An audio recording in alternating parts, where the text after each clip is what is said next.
오늘 말씀 제목은요, 복임의 통곡, 복임의 통곡이라는 제목으로 말씀을 나누겠는데요.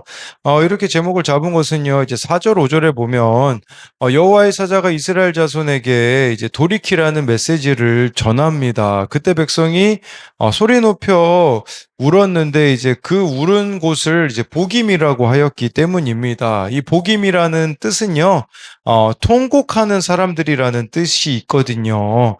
그리고 이 복임이 그 베델과 실로 사이의 그 지역 명칭이기도 했습니다. 예, 그래서 우리에게도 지금 필요한 게 이 복임의 통곡이 아닐까요? 오늘 이 말씀을 통해서 무엇에 대해서 우리가 이렇게 통곡해야 하는가 이것을 나눌 텐데요. 첫 번째로는요. 말씀을 벗어난 삶에 대해서 통곡해야 합니다. 1, 2절인데요. 여호와의 사자가 길갈에서부터 복임으로 올라와 말하되 내가 너희를 애굽에서 올라오게 하여 내가 너희의 조상들에게 맹세한 땅으로 들어가게 하였으며 또 내가 이르기를 내가 너희와 함께한 언약을 영원히 어기지 아니하리니 너희는 이 땅의 주민과 언약을 맺지 말며 그들의 제단을 헐라하였거늘 너희가 내 목소리를 듣지 아니하였으니 어찌하여 그리하였느냐. 1절에 보니까요, 이제 여호와의 사자가, 이제 오게 되어지는 거죠. 예, 이 여호와의 사자가요, 뭐라고 해야 될까요? 왜 오는가? 이제 이런 부분들 우리가 좀 생각해 봐야 될 것 같아요. 왜냐하면, 여호수아에 보면요, 이 여호와의 사자는 왜 왔었냐면 이스라엘 백성들에게 온 이유는요, 네, 가나안 정복 전쟁을 벌이는 이스라엘과 함께함으로 그들은 승리할 수 있었고 땅을 분배할 수 있었습니다. 그러니까 여호와의 사자가 같이 싸워주러 왔었거든요. 근데 여기서 지금 오는 목적은 다르다라는 거죠. 책망하기 위하여서 왔다라는 것을 말씀해 주고 있어요. 그러니까 우리도 이런 부분들을 생각할 수 있겠죠. 내가 하나님 편에 서 있다면 여호와의 사자는 같이 싸워주러 오겠지만 내가 하나님을 대적하는 편에 서 있다면 나와 싸우기 위하여서 나의 이 거짓된 것과 싸우기 위하여 여호와의 사자가 올 수밖에 없다라는 겁니다. 그래서 지금 이 사사기 우리가 2장을 보는데 사사기 1장을 봤잖아요. 보니까 이미 이스라엘이 왜 가나안 사람들을 내치지 않고 함께 살기로 결정했는가에 대하여서 우리는 너무 잘 알 겁니다. 이스라엘은 분명 자신들의 가나안 정착을 성공적으로 평가했을 겁니다. 왜냐하면 가나안 땅을 어느 정도 차지했고요. 많은 원주민을 노예로 부리고 있으니 이들은 아무 문제가 없다라고 생각을 했던 거죠. 그럼 우리들의 삶도 마찬가지입니다. 아무 문제가 없어 보일 수 있어요. 세상적으로 보면 말이죠. 그런데 영적으로 보자면 이스라엘은 스스로 만들어낸 거짓 평안과 번성에 불과했다라는 겁니다. 하나님의 관점에서 봤을 때 이스라엘의 이 가나안 정복은 실패였었다라는 거죠. 그렇기 때문에 이 여호와의 사자가 지금 길갈에서 복임으로 올라와라고 하는데요. 여러분 여기서 이 길갈부터 우리가 생각해 보면요. 길갈은 이스라엘 백성들이요 그 가나안 땅에 들어올 때 처음으로 발을 내디딘 곳이라고 볼 수 있어요. 이 길갈은요. 애굽의 수치가 굴러갔다라는 의미를 내포하는 이름입니다. 그랬을 때 또 이 복임은 우는 자들이라는 뜻의 이름인 것인데요. 이 여호와의 사자가 지금 길갈에서 복임으로 왔다라는 것은 이스라엘의 영적 상태를 상징적으로 표현한다라고 볼 수 있습니다. 그러니까 여기 보면요. 이 애굽의 수치가 굴러간 곳이 길갈이었거든요. 근데 문제는 뭐냐면 이들이 하나님을 떠난 선택들을 했기 때문에 다시 수치가 굴러 들어올 수밖에 없다. 이런 의미가 될 수 있고요. 복임이라는 것은요. 그래서 통곡할 수밖에 없다라는 것을 말씀해 주고 있어요. 여러분 어떻게 하면 이 수치가 다시 굴러 들어올 수 있을까요? 그것은 바로 하나님의 은혜를 잊어버리면 됩니다. 길갈을 예를 들자면 길갈은 이스라엘의 삶에서 매우 중요한 곳이었습니다. 여호수아가 요단강을 건넌 후 여기에 이 길갈에서의 12돌을 쌓아 요단강을 건넌 것을 기념했고요. 이스라엘의 가나안 정복 기지로 삼기도 했습니다. 그리고요, 여기서 광야 생활 중에 하지 못했던 할례를 이 길갈에서 했고요. 또 이 길갈에서 처음으로 또 유월절을 지내기도 하였습니다. 그렇다면 이 길갈이 의미하는 것은 바로 하나님과의 첫사랑이라고 볼 수 있죠. 그런데 지금 이들은 하나님과의 첫사랑을 잊어버렸다라는 것을 보여주고 있는 것입니다. 2절에 보면요. 하나님의 사자가 온 것은 하나님의 백성이 이제 말씀을 어기고 가나안 사람들과 언약을 맺고 그들의 제단에서 제사했기 때문인 것입니다. 이스라엘은 출애굽과 광야 생활을 거치며 은혜와 구원을 경험했지만 그렇지만 이들이 이제는 세상과 타협하고 말씀을 따르지 않으니 가나안 주민에게 동화가 되었다라는 겁니다. 여러분, 우리가 이렇게 말씀을 가볍게 여기며 세상과 타협한다라는 것은 우리가 얼마나 하나님의 은혜를 쉽게 잊을 수 있는 존재인지를 알아야 합니다. 근데요, 분명히 알아야 되는 것이 무엇이냐면요. 우리가요, 이 영적 세계에서 중립 상태라는 건 존재하지 않습니다. 하나님의 은혜를 잊어버린 자체가 다시 죄의 멍에를 진다라는 의미라는 것을 알아야 되는 것이죠. 그래서 우리가 하나님 말씀을 듣지 않는다라는 것 자체가 죄의 멍에를 다시 진다라는 의미라는 거죠. 3절부터 5절을 보면요. 그러므로 내가 또 말하기를 내가 그들을 너희 앞에서 쫓아내지 아니하리니 그들이 너희 옆구리의 가시가 될 것이며 그들의 신들이 너희에게 올무가 되리라 하였노라. 여호와의 사자가 이스라엘 모든 자손에게 이 말씀을 이름해 백성이 소리를 높여 운지라. 그러므로 그곳을 이름하여 복임이라 하고 그들이 거기서 여호와께 제사를 드렸더라. 이제요 3절에 보니까요.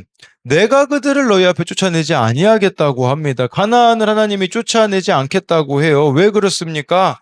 이스라엘이 이 가나안 사람들을 본인 스스로가 진멸할 생각이 하나도 없기 때문이죠. 이들을 쫓아내지 않으면요, 일시적으로는 편할 수 있죠. 왜냐하면 가나안 땅에서 이제 농사 지어야 되는데, 이들을 살아왔던 원주민들을 노예로 부리면 얼마나 좋겠는가 싶겠죠. 순간은 편할지 몰라요. 근데 분명히 말씀의 경고는 뭐냐면 3절에 그들이 너희 옆구리에 가시가 될 거라고 말씀해주고 있어요. 옆구리에 가시가 되기 때문에 계속해서 나를 찌르고 또 여기 3절에요. 그들의 신들이 너희에게 올무가 될 것이라고 말씀해주고 있는 것입니다. 그랬을 때 이제 4절, 5절에 보면요. 이 말씀을 들었을 때 이들이 소리 높여 울고서 그곳 이름을 복임이라 하고 여호와께 제사를 드렸다고 말씀해주고 있어요. 하나님의 사자가 책망하자 이스라엘이 이제 울음으로 반응을 했죠. 복임은 히브리어 울다에서 유래된 단어로서 울음 또는 울음의 장소를 뜻합니다. 여러분, 근데요, 겉모습만 보면 이들이 좀 회개한 것 같죠? 진짜 중요한 것은 여기서 회개했으면요, 사사기는 여기서 끝났을 겁니다.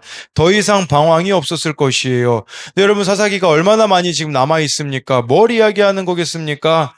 회개가 아니었다라는 겁니다. 제가 항상 말씀드리는 것은 무엇입니까? 그것은 바로 여러분 회개라는 것은요. 눈물 한 방울 없이도 할 수 있다라는 거 얼마나 많이 말씀드립니까? 이들이 울기는 하였지만 죄로부터는 돌이킴이 없었기 때문에 회개라고 할 수가 없는 것이죠. 그들에게 필요한 것은요. 통곡이 아니라 철저한 회개와 하나님과 맺은 그 언약을 다시 붙잡는 거라고 할 수가 있는 것이에요. 여러분, 우리도 마찬가지입니다. 회개한다면 이제 뭐 해야 됩니까? 말씀을 붙잡고 살아가야 되는 것이죠. 근데 그것이 없다면 진정한 회개라고 보기는 너무나도 어렵다라는 겁니다. 그래서 이것에 대한 두 가지 적용 질문도요. 지금 내가 세상과 타협하고 있는 것은 무엇입니까? 또 내가 헐어야 할 우상은 무엇입니까? 또 한 가지는요, 현재 나에게 찾아온 징계의 사건은 무엇입니까? 이 일로 회개의 눈물 흘립니까? 후회의 눈물만 흘립니까? 여러분, 여기서 기억해야 되는 것은 여호와의 사자가 찾아왔다라는 것 자체가 하나님이 이들을 버리지 않으셨다라는 거거든요. 하나님이요, 여러분, 여호와의 사자로 찾아오듯이 우리에게도요, 징계의 사건으로 찾아오실 수 있습니다. 근데 그것은 여러분들이 미워서가 아니라 돌이키라고 주시는 사랑이라는 것을 알아야 된다라는 겁니다. 두 번째로는요, 다른 세대가 되어버린 것에 대해서 통곡해야 합니다. 6절, 7절인데요. 전에 여호수아가 백성을 보내매 이스라엘 자손이 각기 그들의 기업으로 가서 땅을 차지하였고 백성이 여호수아가 사는 날 동안과 여호수아 뒤에 생존한 장로들 곧 여호와께서 이스라엘을 위하여 행하신 모든 큰 일을 본 자들이 사는 날 동안에 여호와를 섬겼더라. 네, 여기 보니까요. 과거에 여호수아가 백성을 보냈을 때 이스라엘 자손은 땅을 차지하기 위해 각기 자기 기업으로 갔죠. 이제 각 지파가 분배받은 자신들의 땅으로 간 것입니다. 이스라엘 백성은요, 그렇지만 안타깝게요. 7절에 보니까 여호수아가 사는 날 동안과 여호수아 뒤에 생존한 장로들이 이 장로들 이스라엘을 위하여 행하신 모든 큰 일을 본 자들이 사는 날 동안에만 여호와를 섬겼다라는 게 무슨 말이겠습니까?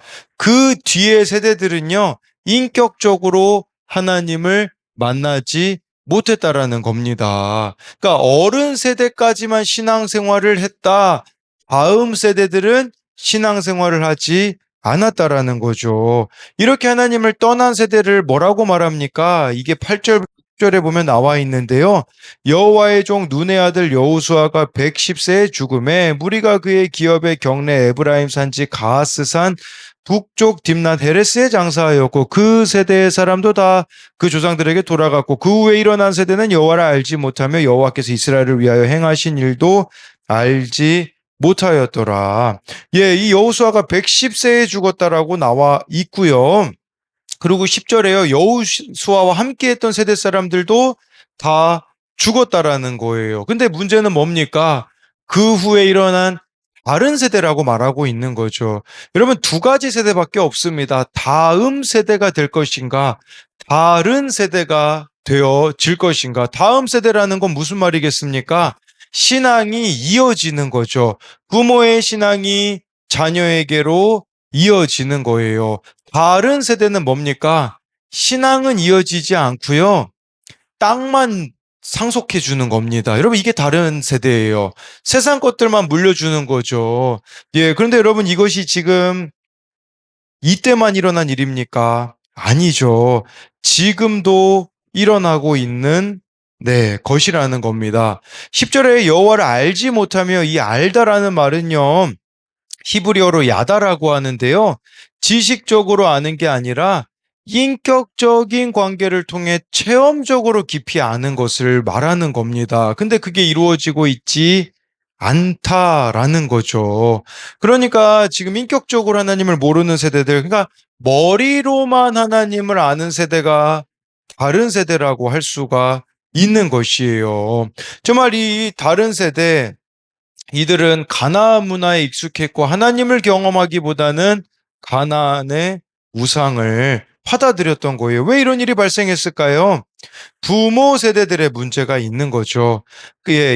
이스라엘이 자신의 기업에 정착하는 일에만 점령했어요. 점령. 그러니까 이게 무슨 말이냐면 가나안 땅 차지하는 데만 목적을 둔 거죠.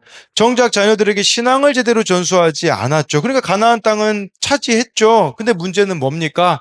땅만 차지하였다가 되는 거겠죠. 다음 세대에게 하나님을 전하지 않았기 때문에 결국은 다른 세대가 되어 이들이 영적 기억 상실증에 걸렸다라는 것입니다. 여러분, 중요한 것은요, 아무리 가나안 땅을 차지하는 것, 땅만 물려주면 뭐합니까? 그 땅에 하나님이 계시지 않는데, 그렇다면 그 땅은 아무 소용이 없다라는 거죠. 여러분, 자녀들에게 유산을 물려주면 뭐합니까? 그 유산은 언젠가는 사라질 수밖에 없어요.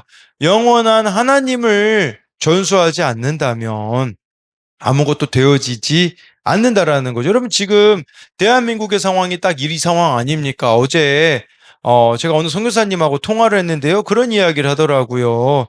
3, 40대가 하나님께 돌아오기를 위하여서 모든 사역에 올인해야 된다라고 이야기를 하더라고요. 지금 여러분 3, 40대 보십시오. 부모 세대잖아요. 대부분 다 하나님을 떠나 있는 현실을 마주하고 있어요. 3, 40대가 하나님을 떠나 있는데 뭐 10대, 20대가 하나님을 붙잡을 수 있겠습니까? 그럴 수가 없다라는 것을 보여주는 것이겠죠. 그렇기 때문에 정말 좋아요, 여러분들이 기억해야 되는 것은요. 가장 불행한 세대는요. 가난한 세대가 아니라 하나님을 모르고 잘하는 세대라는 것을 아셔야 합니다. 네, 그래서 이것에 대한 두 가지 적용은요. 나는 하나님을 인격적으로 만났습니까? 오늘 믿음으로 살기 위해 해야 할 일은 무엇입니까? 네, 먼저 나부터가 하나님을 좀 인격적으로 이렇게 만났는가를 묻는 것이고요.